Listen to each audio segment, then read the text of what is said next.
നമ്മൾ ഇന്ന് ഡിസ്കസ് ചെയ്യുന്നത് chemical bonding and molecular structure എന്നുള്ള ചാപ്റ്ററിലെ ഏറ്റവും വളരെ ഇമ്പോർട്ടൻ്റ് ആയിട്ടുള്ള കാര്യമാണ്. നമ്മൾ ഹാഫ് ഇയർലിക്ക് ചോദിച്ച ക്വസ്റ്റ്യൻ ആണ് ബോണ്ട് ഓർഡർ. ബോണ്ട് ഓർഡർ എങ്ങനെ പെട്ടെന്ന് കണ്ടെത്താന്നുള്ള ട്രിക്കാണ്. ഓക്കെ, അപ്പോൾ ഒന്ന് ശ്രദ്ധിക്കുക കേട്ടോ.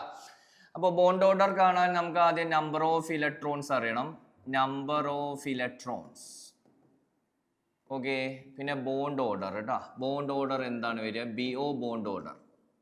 ഓക്കെ, നമുക്കൊരു 8 എന്ന് തുടങ്ങാം.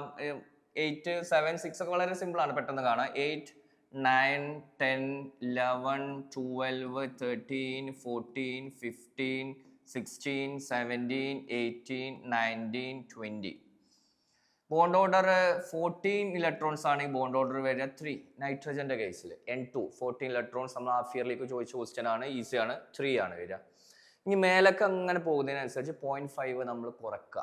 ഓക്കെ, അപ്പോൾ 13 ആണെങ്കിൽ 0.5 നമ്മൾ സബ്സ്ട്രാക്ട് ചെയ്താൽ 2.5. ഇവിടെ എത്ര വരിക? 2. ഇവിടെ എത്ര വരിക? 1.5. ഇവിടെ എത്ര വരിക? 1. ഇവിടെ എത്ര വരിക? 0.5 വരും. ലാസ്റ്റ് എത്ര വരിക? Bond order 0. ഇനി താഴേക്ക് വരുമ്പോൾ 0.5 നമ്മൾ ഡിക്രീസ് ചെയ്യാം. 15 ആണെങ്കിൽ 2.5. Here it is 2. Here it is 1.5. Here it is 1. ഇവിടെ വരിക 0.5 വരും. ലാസ്റ്റ് ഇവിടെ എത്ര വരിക? 0. ഈസിയാണ് ബോണ്ട് ഓർഡർ കാൽക്കുലേറ്റ് ചെയ്യാൻ. ഇതിന് മാഗ്നറ്റിക് പ്രോപ്പർട്ടി നമുക്ക് എഴുതാൻ പറ്റും. ഈവൺ നമ്പർ ഓഫ് ഇലക്ട്രോൺസ് ആണെങ്കിൽ, ഈവൺ നമ്പർ ഇലക്ട്രോൺസ് ആണെങ്കിൽ you will get diamagnetic. Di means 2, even number. Odd number of electrons ആണെങ്കിൽ പാരയാണ്. ഇതിൽ 2 എക്സെപ്ഷൻസ് ശ്രദ്ധിക്കണം.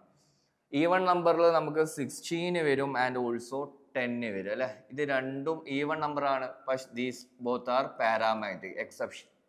ഓക്കെ, ഈവൺ നമ്പർ എന്ന് പറയുമ്പോൾ ഡയാമാഗ്നറ്റിക് ആണ് വരേണ്ടത്, പക്ഷെ 2 എക്സെപ്ഷൻ ഉണ്ട്. 16ഉം 10ഉം അവിടെ നമുക്ക് വരിക പാരാമാഗ്നറ്റിക് ആണ്. അപ്പോൾ വളരെ സിമ്പിൾ ആയിട്ട് ബോണ്ട് ഓർഡർ കാൽക്കുലേറ്റ് ചെയ്യാൻ വരും.